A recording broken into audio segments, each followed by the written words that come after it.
Good evening, welcome to TDM Talk Show. My name is Kelsey Wilhelm. Our guest tonight is Professor Wang Jianwei, an expert in Chinese foreign policy as well as U.S.-China relations, Japan-U.S. relations, and East Asian security affairs. His work has taken him from Shanghai's Fudan University to the United States' Michigan University, where he earned his PhD in political science, and even to Geneva at the United Nations Institute for Disarmament Studies. Good evening, Professor. Thank you for being here. Thanks for having me. We're in very interesting times. Yeah, definitely. Especially in terms of your particular focus with the U.S.-China relations. We saw that most recently the United States, Mike Pence made some very strong statements regarding China, and he said that this president will not stand down. What type of message is that sending to the mainland? Well, I guess he tries to send a message to the Chinese side that U.S. is going to change the previous strategy towards China. So United States is going to have a much stronger, more competitive strategy to deal with China. I guess another message he tried to send is that President Trump is not going to change his position on the various issues regarding China, and because he mentioned that looks like he thought the Chinese would like to have a different president. But I guess he tried to say that it's not going to happen. We're going to stick with our new China strategy. Basically, I guess his idea is that in the past, the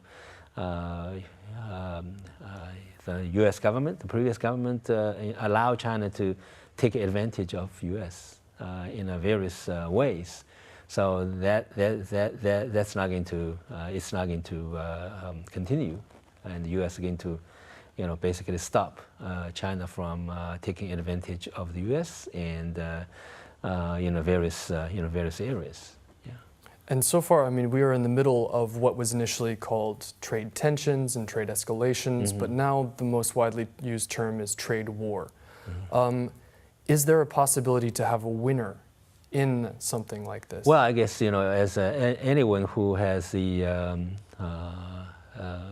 normal understanding of the trade relationship, if you engage in a trade war with another major partner, there is not going to be any winner. Particularly for China and the U.S., these two countries are highly interdependent. So you cannot just harm the other side without paying a price on your own. So that is understanding by many people. But I guess the logic of President Trump is a little bit different. He basically tries. I think his logic is as he blamed China for taking too much advantage from the U.S. Now he thinks that if the U.S. takes action against China, U.S. can win the trade war because the U.S. buy much more from China than China does from U.S. So if you impose a tariff on the commodities from China, hopefully it is the Chinese side which will suffer more from this kind of a trade war. But China's also having to go through its own style of economic shift, and it's having to shift consumption much more internally. That was a process that seems like it was inevitable anyway, but are we seeing much more of an acceleration specifically because of the trade war? Yeah, I guess the Chinese government, of course, having said that there will be no winner for the trade war, but both sides will suffer. China definitely will suffer from the trade war. The Chinese government realize that. That's why they always say that we try our best to avoid the trade war. But if it comes, then it comes. We have to deal with it. I think the Chinese government still believe that China still has the largest market in the world. China can make all kind of adjustment to generate more demands domestically and to compensate for the loss in the trade war. Also, China can try to open other markets, like with Japan and with European countries and also with African countries. So recently, as you can see that Chinese Premier Li Keqiang has taken quite a few measures try to stimulate China's economy and try to increase the domestic demand. So hopefully that China can overcome the difficulties caused by the trade war. Now, aside from actual economic tension or pressure that can be applied, China also has different avenues that it can use to apply political pressure or to use certain common interests that the U.S. and China both have in common to leverage the other side. Mm-hmm. And we're starting to see that the Mike Pompeo's trip to the mainland was, we can't say a resounding failure, but it was much more tense than previous trips. And his previous trip in June, he actually met with President Xi Jinping. This trip he did not. And Foreign Minister Wang Yi said the U.S. is ceaselessly elevating trade tension and casting a shadow on relations. So was the mainland sending a signal to the U.S. politically? Yeah, I guess Pompeo mentioned that the United States still expect China to cooperate with the United States on North Korean issue to realize the denuclearization of the Korean Peninsula. Wang Yi said, well, our position on a Korean nuclear issue has not changed, but the U.S.-China cooperation on issues like North Korea needs the support of a healthy, bilateral relationship. Mm-hmm. I guess this is only natural. If you try to make China as a kind of like Vice President Pence try to portray China as the enemy, how can you expect an enemy to cooperate with the U.S. on an issue like North Korea? So I guess even though the Mr. Pence tried to argue that now we have a new strategy, I still don't think that the U.S. has come up with a very clear-cut, well thought out, strategy towards China. There are a lot of contradictions in the U.S. approach, towards China. North Korea is one example. You try to launch all-out assault on China. China doing this and China doing that. Then in his speech, the only bright spot he mentioned is North Korea, mm-hmm. right? Everything else is bad, in the relationship. Okay, so many people think that this is a declaration of a new Cold War against China. So how can you expect China to cooperate with you as before? On the Korean nuclear issue, when you try to, portray China as, adversary and enemy. So it's illogical for U.S. to expect that China will be as cooperative as before. Because China still has the same goal. They do still have the goal. Yeah, but so far, I think China still has, China is still kind of restrained, in its response towards the U.S. actions and the words and deeds. But I guess from the perspective of China still wants to maintain a kind of stable U.S.-China relation, because this is very important for China's international environment, for China's continuous reform and opening to the outside world.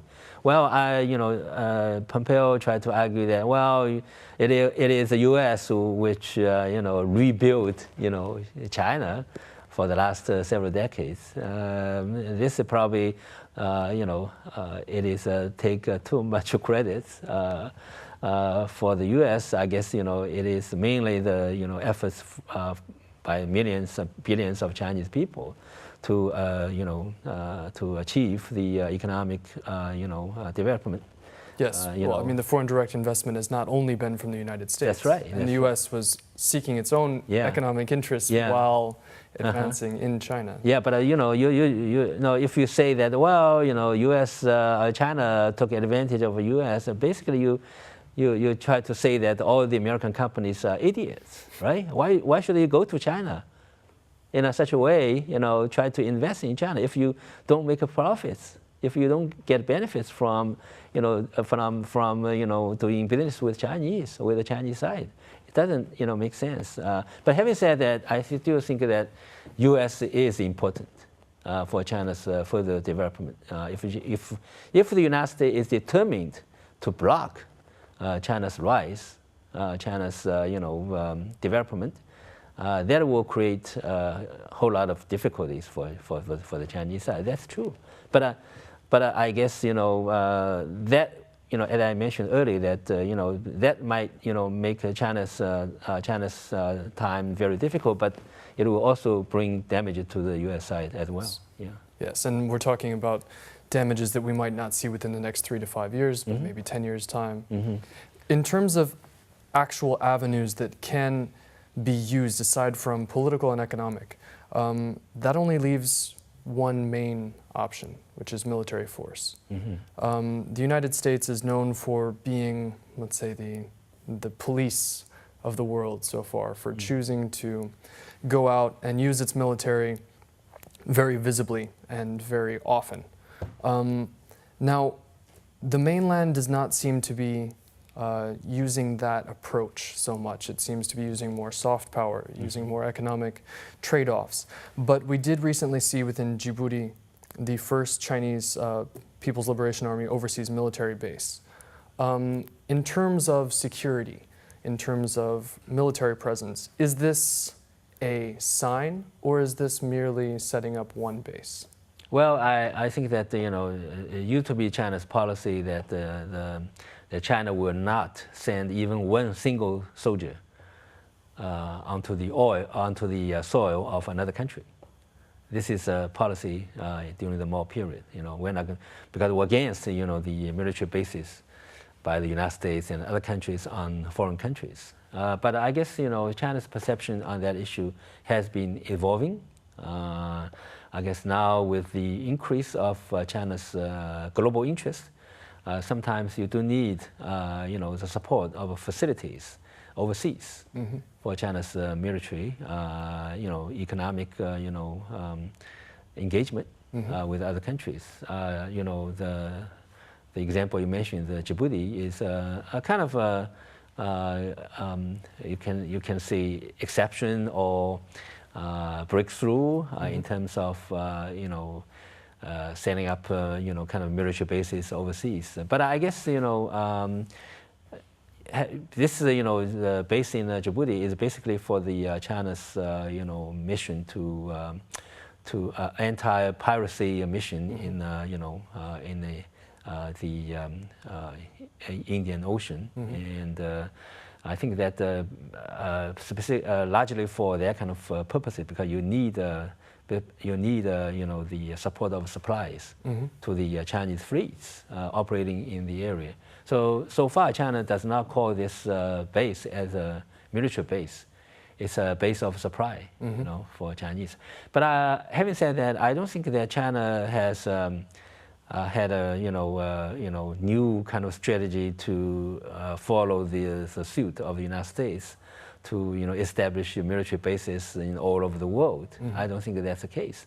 But these days, you know, people also talk about, you know, one belt, one road. You know, China tried to help, you know, the countries along the one belt, one road to, you know, to you know, build new ports, infrastructures, harbor facilities, all that kind of things. Well, you know, some people argue that, well, those ports, you know, harbor facilities could also be used for military purposes. The dual-use ports. Yeah, but a dual-use port. But I don't think that, you know, this is, you know, of course, you know, theoretically you can say that, but I don't think that so far China has a kind of that kind of a plan to, you know, to establish military bases, in many countries.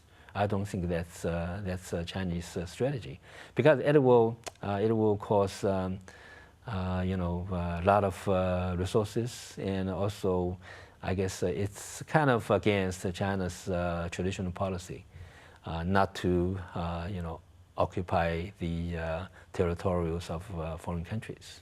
But what about in terms of also the supposed debt trap that they talk about in terms of the countries along the One Belt, One Road? Mm-hmm. If they might not necessarily need to establish the military presence, but doesn't that supposed debt trap give them a sort of power over the government of that country? Mm-hmm. Yeah, I guess you do have some examples in which in order to pay China back with the loans, and some governments concede some of the control over the the facilities to China, but I doubt whether China has a kind of intention to permanently, occupy or own those facilities, because in many cases, and these countries are voluntary to give China's, the Chinese side, the control over the facilities for the purpose of management. For the purpose of management. So it is still a little bit far stretched to say that China tried to, permanently own those facilities, control those facilities for, for purposes, other purposes like military purposes. I still don't see enough evidence to show that. This, with regard to this issue of the debt trap, I think that, even though this is not the purpose of the One Belt Road, the strategy, but still think the Chinese side should be more careful to provide the loans to the government of those countries involved in the project, the One Belt One Road project, to make sure that they have the ability to pay. This is but this is could be an issue. Could be an issue for It's already starting to be. Some of the loans are already being defaulted on. That's right. So China has to take that into consideration. But to say that this is intention of the Chinese side to put those countries into big debt, then you can control their strategic assets. I think that this is a little bit a little bit far stretched. But in terms of closer to home, we do have examples of, let's see, we had the Deputy Assistant Secretary for Defense for South and Southeast saying that not only that the dual-use ports could serve as some kind of base, but then we had the incident regarding the Spratly Islands. And we do see the island building and facilities appearing on these supposed shoals and not yet occupied islands. So while at one point they're occupying ports or creating ports, but without yet a military intention, on the other point we also have island building happening. Yeah, well, this is a very, from the Chinese perspective, is a totally different issue. Yes, the 9-dash line. Yeah, because China considered all these islands they belong to China. So it's if you're talking about your own territorial, basically you can do whatever you want on those islands. I guess China's island building already pretty much completed. But what kind of military facilities China should put on those artificial islands? I think it's not an issue entirely decided by the Chinese side. You have to see the interaction between China and the other countries involved in South China Sea, including particularly the United States. So here you have that kind of action-reaction, kind of vicious cycle. Both sides try to say the other side, they try to militarize the area. Okay, I guess both sides can find examples. But the Chinese argument is that this is our territory. We put some defensive weaponry on the island. This is totally legitimate. For China to do so. This is different from different from the put offensive weapons on those islands, try to take the those islands occupied by other countries away. I don't think China has that kind of a plan so far to take back those islands occupied by the other countries. But I guess the main concern here is the U.S. military presence in the region. Well, it's interesting because we just recently had the China and ASEAN marked their 15-year anniversary of relations on Monday, and as a part of some of the countries that are part of ASEAN, it includes the Philippines, Singapore, Vietnam, Thailand. Obviously, we are in the era of strongmen, as some people have put it, and there has been a heated dispute between the Philippine president and, let's say, the authorities in China regarding these matters. So, from one side, from the U.S. military perspective, yes, that is definitely a concern in terms of the U.S.-China relations. But what about the China-ASEAN relations in terms of the nation building, in terms of the island building? Well, I think that on the South China Sea issue, actually, China and ASEAN relation has been kind of calmed down, for a while recently, particularly with Philippines and Vietnam. Yes. China improved the relation with the Philippines as well as with Vietnam. These are the two, more strong countries, against the Chinese claim in the region. So I guess so. Also, China has been working hard with the ASEAN countries on the agreement, the code of conduct to operate in the South China Sea. They reached a kind of a framework for that agreement. I guess they have to work out details. But the atmosphere is much better compared to several years ago. But I think that China's concern is that the local countries, they are more willing to negotiate with the Chinese side to try to come up with an agreement. But the outside powers like the United States try to steer the water, over and over again to make it a kind of issue. But under the pressure of the U.S., maybe some other countries will follow the suit. So you mentioned that the relation between China and the Philippines, they have been greatly improved. I just read a report that China is going to open another industrial park or something in something like a free trade zone in the Philippines. I think this is a real progress. I don't think that the current Philippine president will join the U.S. To challenge China on the South China Sea. He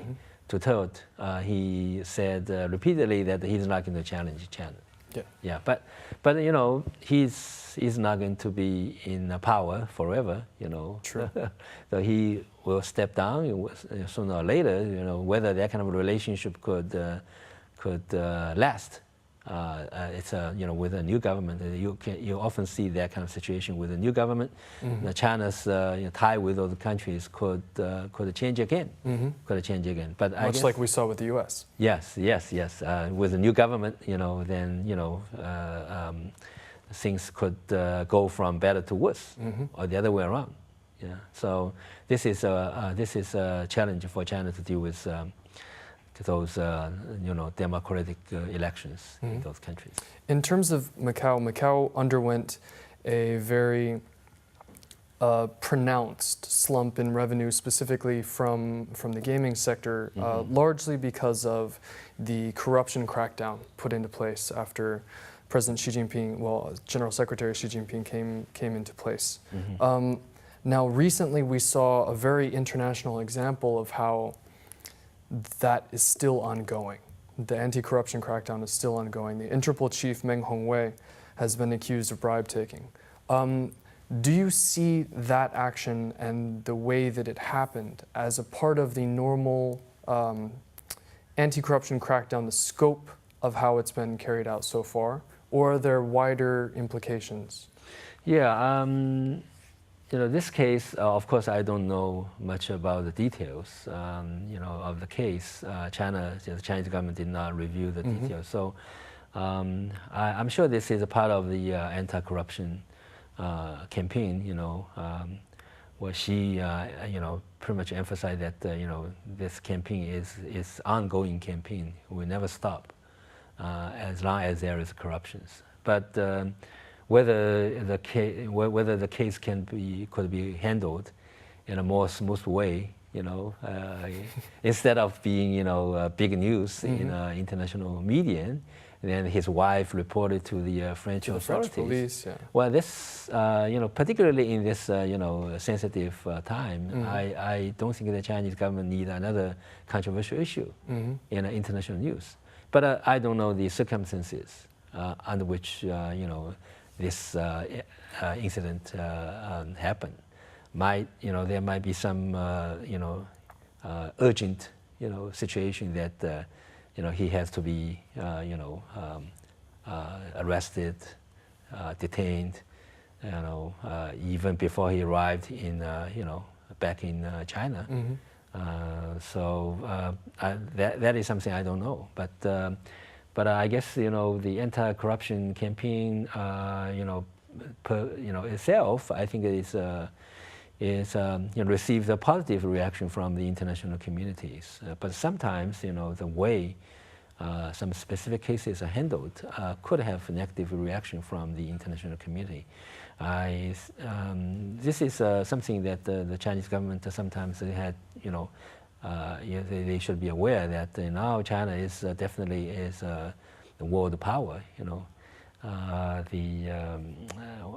Even single action by the Chinese side, even purely domestic oriented, could have international repercussion. You have to be aware of that. Well, and sensitive. They're also the first ones to say that other foreign powers should not be involved in their internal affairs. Sure. So this is a very public matter which is brought out into the spotlight. Yeah, but so if somehow it became like dramatic, like his wife, met the press, reported to the authority. Then of course people have to, you cannot prevent the international media to talk about that, this issue. Oh, it's involves Interpol. Unfortunate. Plus, on top of that, then he is, the chairman of the president of the Interpol, right? He himself, he is a law enforcement officer. Then he was kind of detained. Of course, make things more dramatic. Complicated. Yeah. And also, I mean, in terms of recently in March, they voted to erase the term limits of the presidency.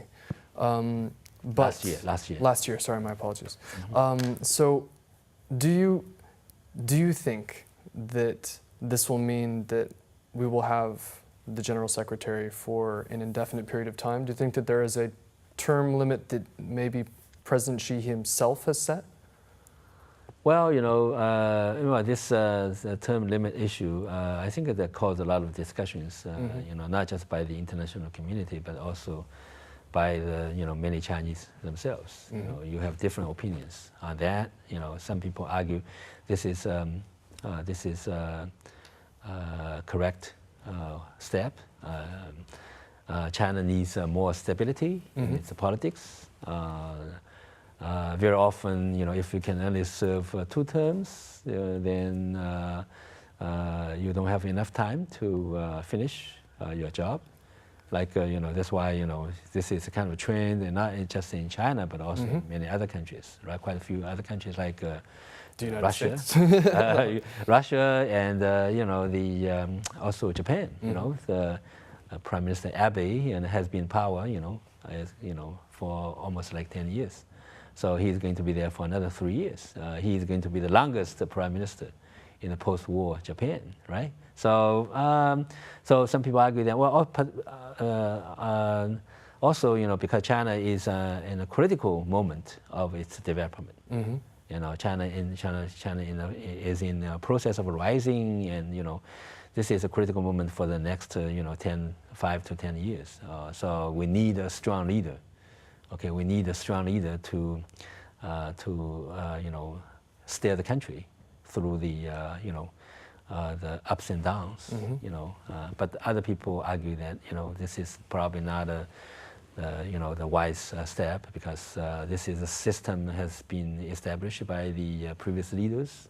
If you take away the term limit, it could lead to in the short term probably is a good thing to do, but you have to take into consideration of the long perspective, long consequences. Okay, if you take this term limit away. With regard to how long Mr. Xi Jinping is going to stay in the power, I guess for the moment we don't know. We don't know. I was told that he also expressed that even though he takes away the term limit, he is not going to stay there, forever. No, this is not a return of lifelong tenure for the top leaders. We hope that's true. We hope that's true. By the way, plus I think that this is a really hard job. If I were increasingly him, so. Yeah, increasingly so under the current circumstances. If I were him, I wouldn't want to stay there for too long. Well, he's might only have one term of President Trump to deal with, so we'll see how that goes. Oh well, he wants to have a second term, but the question is whether he will get one. Well, we'll see. Yeah. Well, Professor, thank you very much for your time. I really appreciate it. Okay, thank you for having me. It's enjoyable to talk to you. We'll be back again next week with more TDM Talk Show. Thank you and good evening.